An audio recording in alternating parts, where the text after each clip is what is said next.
The false self is dead from the beginning. It is only you giving it life. Listen, the false self is dead from the beginning. This means there is no such thing as a false self that actually exists. There is no entity inside you that is flawed, broken, ego driven, insecure. Those are not things, they are movements of thought. But you treat them as real. It is only you giving it life. Look carefully. A thought appears. I'm not enough. I need her. I was better back then. I'm improving. The moment you believe that thought, you have created a center. That center feels like you, but it is manufactured. Let's make it painfully clear using your own traps. Traveling experience. You travel somewhere, Goa, Bali, whatever. The experience ends. Now what remains? A memory.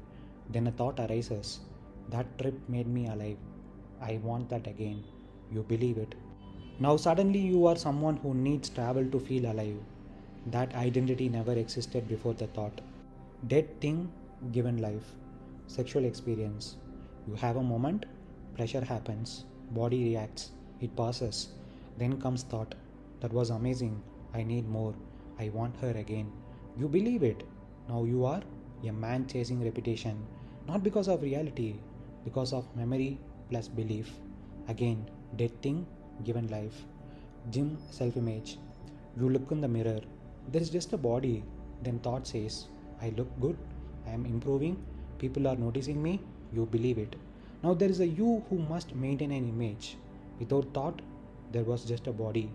Now there is identity, pressure, comparison. Dead thing given life. Here is the truth you don't want to face. Nothing is trapping you. Not woman, not pleasure, not ambition, not even ego. Only belief is. You are not stuck in experiences. You are stuck in psychological ownership of experiences.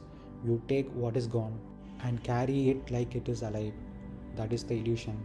And here is the part that cuts deep. If you stop believing your thoughts right now, there is no false self to remove, no ego to kill, no trap to escape. It collapses instantly because it was never alive. But you won't stop because you enjoy the identity, even the suffering, especially the suffering, because it gives you a sense of me. So don't ask how to kill the false self. See that it was never born. And more importantly, see how you keep resurrecting it. Listen carefully, not to understand, but to see. There was once a man walking through an empty house. The house had no furniture, no pictures, no sound, just a space. One day a whisper appeared. You are lonely.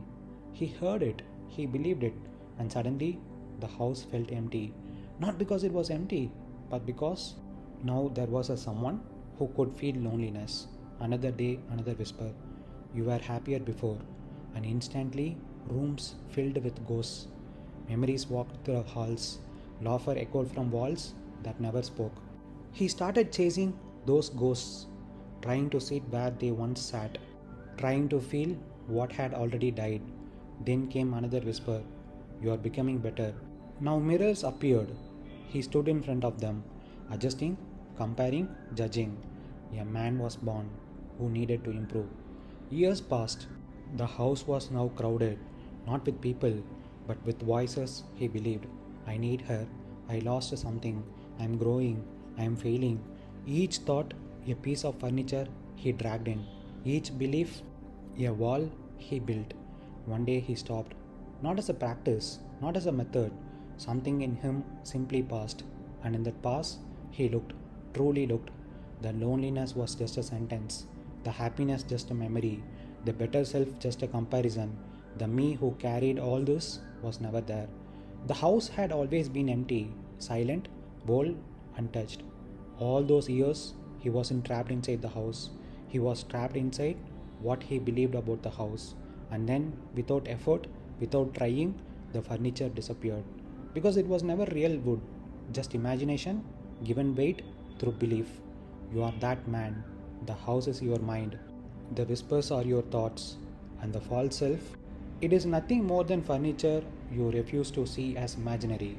You don't need to remove it, you only need to see that you have been sitting in an empty room this entire time, calling it a prison. Sit with this, don't rush to understand it, because the one who wants to understand is part of the furniture. You say, "This is my ego, this is my desire, this is my problem." Look again. Imagine you are sitting in a room. In the corner, there is a chair. You look at it and say, "This chair is trapping me." It sounds absurd. The chair is just there. It has no intention, no power, no will. It cannot trap you. Now replace the chair with the thought, "I need validation. I am not enough. I want her." And suddenly you are convinced you are trapped. What changed? Not reality, only belief. The furniture is not the problem. Thoughts will appear, memories will appear, desires will appear, just like objects in a room. They come, they sit, they stay for a while. But you don't just see them, you sit on them. You build your home around them.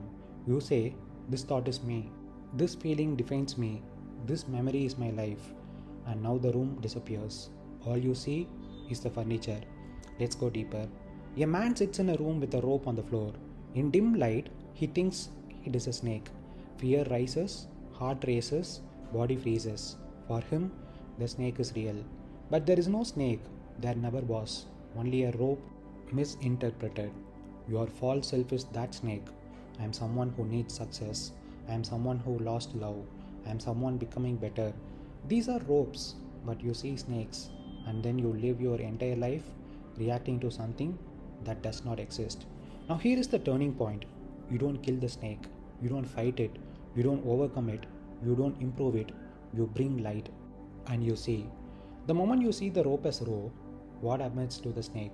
It doesn't die because it was never alive. This is what you are missing. You are trying to fix, improve, or escape something that has no existence. And because of that, you remain trapped, not by the furniture, but by your refusal to see it as furniture.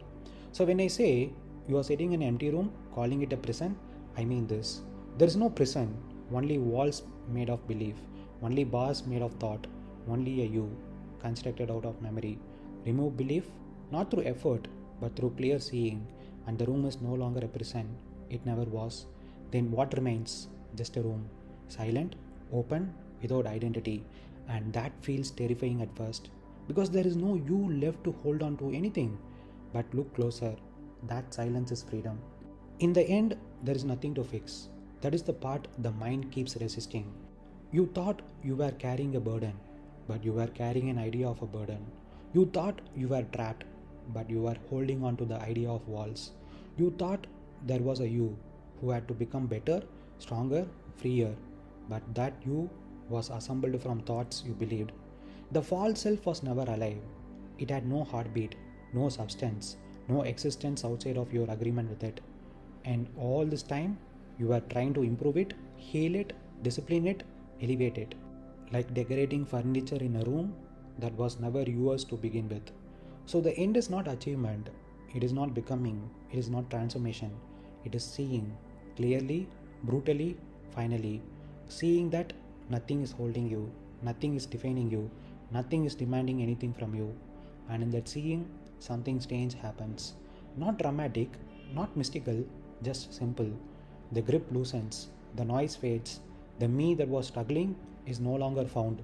What remains is not emptiness as loss, it is emptiness as space. No identity to protect, no past to carry, no future to chase. Just this, as it is, without interference. That is the end note.